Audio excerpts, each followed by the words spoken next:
What's up? What's up? What's up? Welcome to Marriage and Master. This is your boy Hen, and as always, my beautiful wife, my partner, the one and only Shireal. Hey, what's up, everybody? Hey, y'all, got a great topic for you today. First of all, hope y'all weekend was good. You enjoyed yourself. It was fun, filled with love, family, and friends, and good food. Yeah, good food. Speaking of food, we had tried a nice little place, a little taco joint, yesterday, a little food truck. It was good, but you know how when you got a taste for a certain way food is made, Yes. and it don't really hit. Like the tacos was busting, but It needed one little extra thing, right? a little crunch. That's what it needed. We had like those, not wet tacos, but it was made with corn tortillas. But they were also like just, you know how you want the taco shell to be a little bit crunchy? Yeah. It was not. I think because it was made with the corn tortillas and not the flour. No, I think I've seen the corn tortillas hard before too, but I just think it depends on the place. But That's anyway. Yeah, it was good either way. I still ate it. I wasn't not going to eat it. No, it was good though. So Yeah. shout out to the taco spot. Right? The taco spot. Speaking of that, we want to give a shout out to our listeners. Yes. Because of a few lives ago, we asked for some topics that they want us to hear about, and we've been doing that. So today, this topic is entitled, was it Children and Their Many Mood Swings? Yes, children and their many mood swings. Now, this topic might not hit everybody because some of you might not have children. But if you're thinking about it, be prepared. Yeah. This going to give you a little taste. Children and their many mood swings. Go ahead, babe. I feel like I'm the wrong one. So the question that they gave, so they wanted us to talk about the topic, which is children and their many mood swings, but then answer a question, how to deal. So I don't know if I'm the right one for the how to deal, because I feel like I'm the spaz in our marriage with our children. Like I'm the one that spazzes out, and my husband is like the calm, collected. So I feel like you should start. How do you stay calm when they are just bugging out, going buck wild? Thankfully, being calm is like my normal, my baseline behavior. Yeah, it is. And approach to everything. So when Which it comes can be to, annoying. Okay, thank you. But when it comes to the kids, sometimes it's hard for me to get out of character because I'm like, I can't. They need to see me at the baseline. They need to see me regulated, right? Because for one, they're children. They can't regulate their emotions. They do the best they can and they cope. And I learned that working in the judicial system, like juveniles, they can't regulate their emotions. So when they don't feel like safe or secure, they act out because it's like, hey, I'm in a place where I'm not able to like calm down. So this is my way of you bringing me back to baseline behavior. My children, I don't know what they on. I was about to say they should feel safe and secure.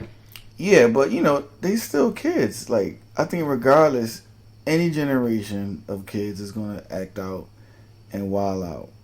Any generation? I mean, like, it don't matter what generation, what culture, kids are kids. Like, it's a universal thing. Okay. You know what I'm saying? Yeah. But okay, like, let's use our son, for example. Our son is king act out.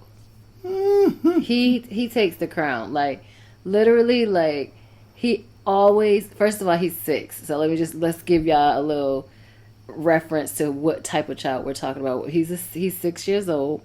He's highly intelligent. So that's good and bad for a parent. Because he's so smart and he's always hearing he's smart from his teachers, from his grandparents, from his family, from us. Like, because when it comes to academics, he is extremely gifted. He's really not smart. He's really a genius. Okay, well, he's very, very, very intelligent. Yeah. However, he's still 6. So there's a lot of things he also does not know. But because he hears, I think he's smart all the time and he realizes he does know some things for a 6-year-old. That for us turns into him knowing everything about life, about the world, about everything. So if we give him a direction, he always 100% of the time has something to say, or it tells us he already knows, or it tells us he can do it, or it tells us that's not the right way, or I mean, it don't matter what it is. So you're right, and it can turn into like a form of manipulation, I think, at times, because like for him, I think, and I don't want to use manipulation in a negative aspect. I want to use it in the aspect of learning how to get what he wants, and that's what he does. Yeah. So like for us, it's interesting because we'll give like, hey, young man, we're gonna call him young man. Young man, do this. Why? I don't have to. Da, da, da. I'll be like, oh my gosh. Yeah, it's It's always something. It's never just okay, mommy, okay, daddy. Never. Like we could be like, turn the channel. Turn the channel. I don't want you watching the show. Why? It's a good show. It doesn't have fighting, or it doesn't like he has a comeback. It's like turn it because I said so. Like, but with him, what I'm learning is, even though as a parent I want to say turn it because I said so, what I'm learning is I do have to explain things to him so he can get the total understanding. So it has to be like I have to like literally stop myself from spazzing out like because I said so. That can't be the answer. Like, because he's very intelligent, I have to also like train him why I'm doing things. So turn the channel because yes, it doesn't have violence, but I don't like some of the things that I'm seeing in it that I don't feel like you need to be watching. But especially these cartoons nowadays, they are sliding little themes and suggestions, and that I just don't feel like I want my children exposed to this early in life. So I have to like literally watch what he's watching. I actually had a dream about it, like pay attention to what they're watching on TV, like, because I'm not gonna lie, as a parent sometimes we're in the kitchen, we're doing certain things, they in the living room, he knows how to control the remote now, they watching new different shows coming out on Netflix. So even if it's on a kids channel, those shows have to be regulated. Like, you gotta just pay attention what they slipping into these kids shows. So they slipping on Mickey's for real. They slipping a lot of little things in. So it might not be violent or it might not be whatever, but if I see something and I'm like, okay, and I'll give you a perfect example. It was a show, I don't want to get in trouble, but it was a show on one of the channels, and it was about a little boy with a pet that he found. And he's hiding this pet. He's lying to his parents. He's sneaking the pet around. He's like making up all these stories. And it was really showing how a child can be manipulative and sneaky and tell lies, and it's supposed to be funny and okay. I don't think so. That's a way to slip something into my child that I don't feel like they need to be thinking is okay. You should not be hiding things in the house and sneaking around and telling lies about it. So certain stuff like that, that's when I say it's hard to explain that to a 6-year-old though. So I have to literally be like, I don't want you watching the show because I don't like that he's telling lies to his parents, or I don't like that he's hiding the pet, and then he wants to know why again, so that's when I get frustrated. That's when I'm like, okay, because I said so. Yeah, I remember we had that issue with our daughter a while back. She was taking on the emotional responses she would watch from a show and would do it to us, and we like, where'd you get that from? And I don't know what it was, whether it was Barbie or something with the girl talk or LOL girls, I don't know, but it was like, I don't like that, I don't want that. And I was like, yo, that's not you, shorty. We're going to call the little girl Shorty. Oh my gosh. For the sake of, protecting her. Okay. I don't know what all these names are, but however, we had to check that too. So it's like, for me, I have to literally try to remind myself, like my husband, they're children, and And I also have to like think about the child that I'm dealing with, like how smart they are, and how I also have to think about like I want them to be able to talk to me, like, and I don't want to be the mom that's just Mm. always shutting things down and because I said so and mean and what. Like I really have to catch myself.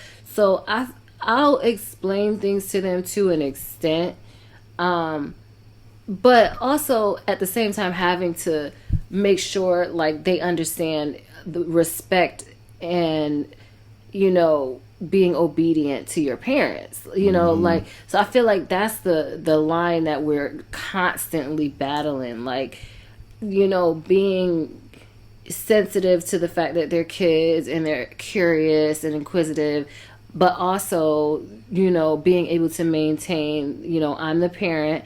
And if I make a decision about something, you need to just accept that and respect it. Like, and I'm sure as it gets older, these conversations and these decisions that we make are going to become more difficult. But like, you're 5 and 6.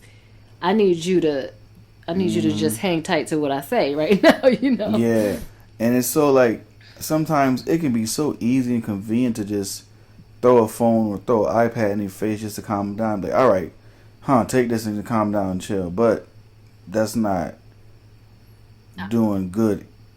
Yeah, Also, that's it's the just like opposite of a me. cop out. I rarely do that. Matter of fact, I'm usually trying to find ways to take them away from phones and iPads. Like I literally hate screen time for them. Like Mm-hmm. I just I don't know. It's just something about it. They seem hypnotized. I don't like that they're learning things that I don't really have control over. Like it's already that when they leave out my house and go to school, like, so when they're in the house with me, I try to limit that time as much as possible. I Yeah. really hate So that. so it's a good segue because it makes me think of how like I grew up and my parents were like, "Yo, you can't watch." I couldn't watch The Simpsons coming up. I couldn't watch mad Because shows. they was disrespectful. The Simpsons is super disrespectful. Yeah, but like it was like a lot of shows I couldn't watch music videos.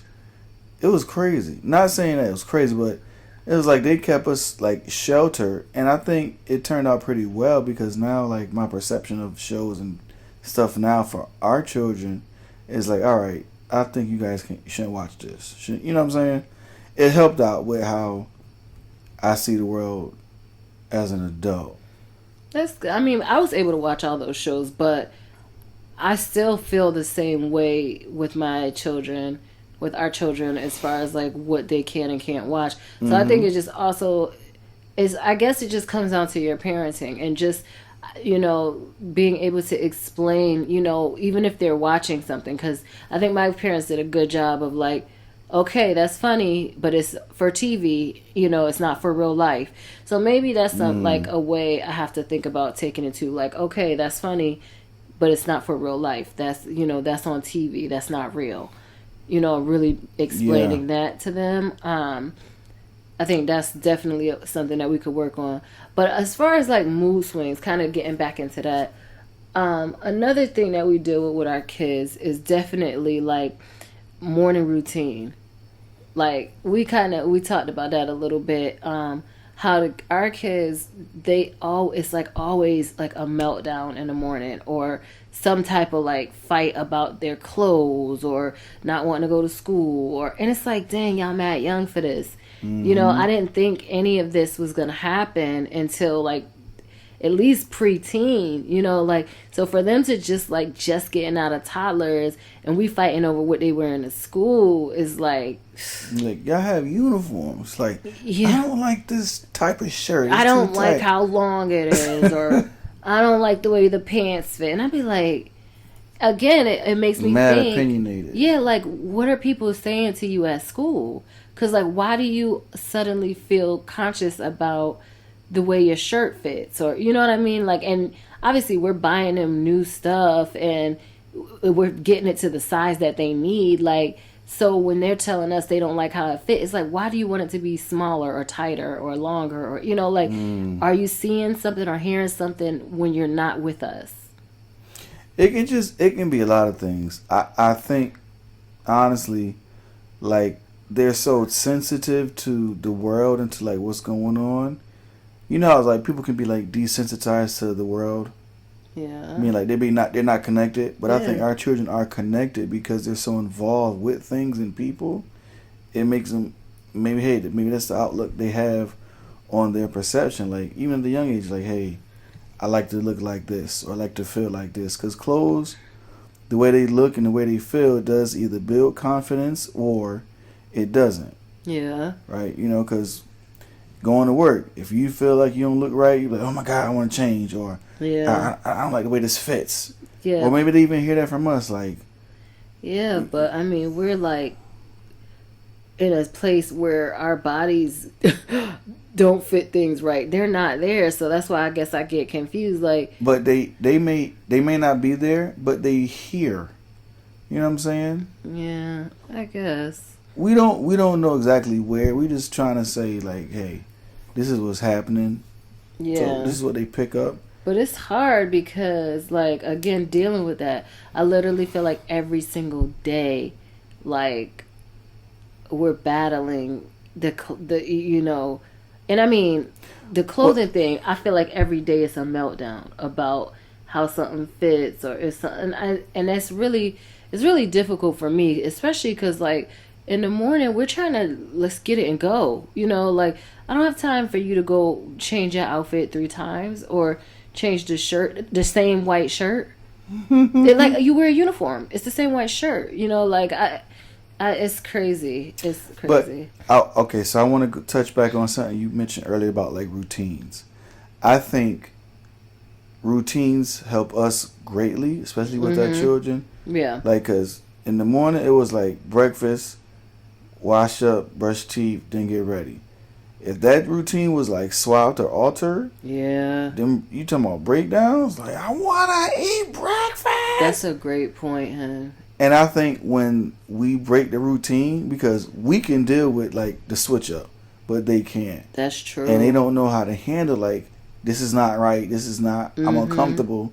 And so now my mood is swinging because I was doing this 3 days a week, and now it's like you switching up on me and you're not telling me why, you're not explaining. You're right.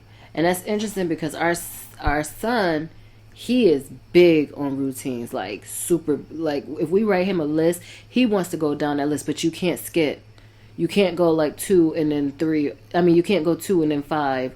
You know, like it has to be 2, 3, 4, And 5. then he got a memory of an elephant. He'll remember what you said to him last week about something. He remembers. So like Henry said, like our routine, like if we rush in one morning, we like, okay, we're gonna get dressed first and then eat. That throws him all off. Like you could just count that morning out. Y'all gonna be late. Like, you know, like he's having a meltdown. I wanna eat my breakfast first. Like it'd be like a whole thing. Like, so that is absolutely true. Like consistency, I think, and routines definitely help with like regulating a child's mood. And maybe you're right when it comes back to kind of like what you said when you deal with the children in the judicial system. Like, you know, for our kids, it's not that they're locked up in a different space, but maybe their safety and security is somehow encompassed in that routine. Yeah, like I can expect dinner every day at 4 o'clock. Yeah, 5 o'clock. yeah. You know, I can expect getting ready for having a hot shower, having a hot breakfast. Right, You know what I'm right. saying? And when you mess with that, I think that's when it definitely makes it more difficult to regulate their moods because they don't feel secure in a sense. Or Yeah. And you know what too? I think that we can do a better job of being more excited about the routine. Okay. You know what I'm saying? As opposed to, we getting late, we're late, we gotta get ready for school. Like, you know what I'm saying? Right. Be happy and excited about it because maybe that may change their mood or perception about school, breakfast, getting ready. Right. Or like, you know, because if we're yelling at like little man or little girl, like, yo, the shirt fits, put it on. It's like, but I don't want to wear the shirt. You know what I'm saying? Like you tell me, I might say something you like, yo, that shirt fits, like it's fine. I don't want to wear it, Henry. Like, you can have that response to me, or I can have that response to you because of how we feel. So I always try to put a mirror in my face when dealing with them and right. with stuff like that, because you just never know. Right. So I hope that this helped. Thank you for the topic, and I definitely, me and Henry always say the podcast always helps us like figure things out in our own life. So I think that we, can definitely work on maintaining a routine for our kids, and I think that's gonna help us regulate at least their morning moods. Which probably means that we should go to bed on time, wake up early, pray, get settled, Right. and then prepare them. Because one thing I remember that I used to do, I would wake up in the morning and I would rub their backs and I'd be like, Oh yeah. I used to be like, good morning, guys. How you Mm-hmm. doing? And they would be like smiling and they'd be like, breakfast? Yeah. Where I would talk about breakfast the night before, be like, what we gonna have? Yeah. Waffle sausage, like, yes. I'd be like, y'all choose. And they would be excited. So they wake up in the morning like, Daddy, you got breakfast ready? Right. Right. So I think it starts with us, just like our approach. Mm-hmm. Do we set the mood for a mood swing or do we set the mood for, like peace? Wow. That's good. That's good. So we hope that helps. Definitely helped us, and we're gonna get our routine down so we could help with these mood swings up in this house. All right, y'all. Thank you so much for listening. Thank you for the topics. Keep sending them in. You see, we are going to discuss them. We love it. We love it. Yep. Keep it up. All right, y'all. So thank you for checking in with us on Marriage Unmastered. We'll talk to you again next week. All right. Bye.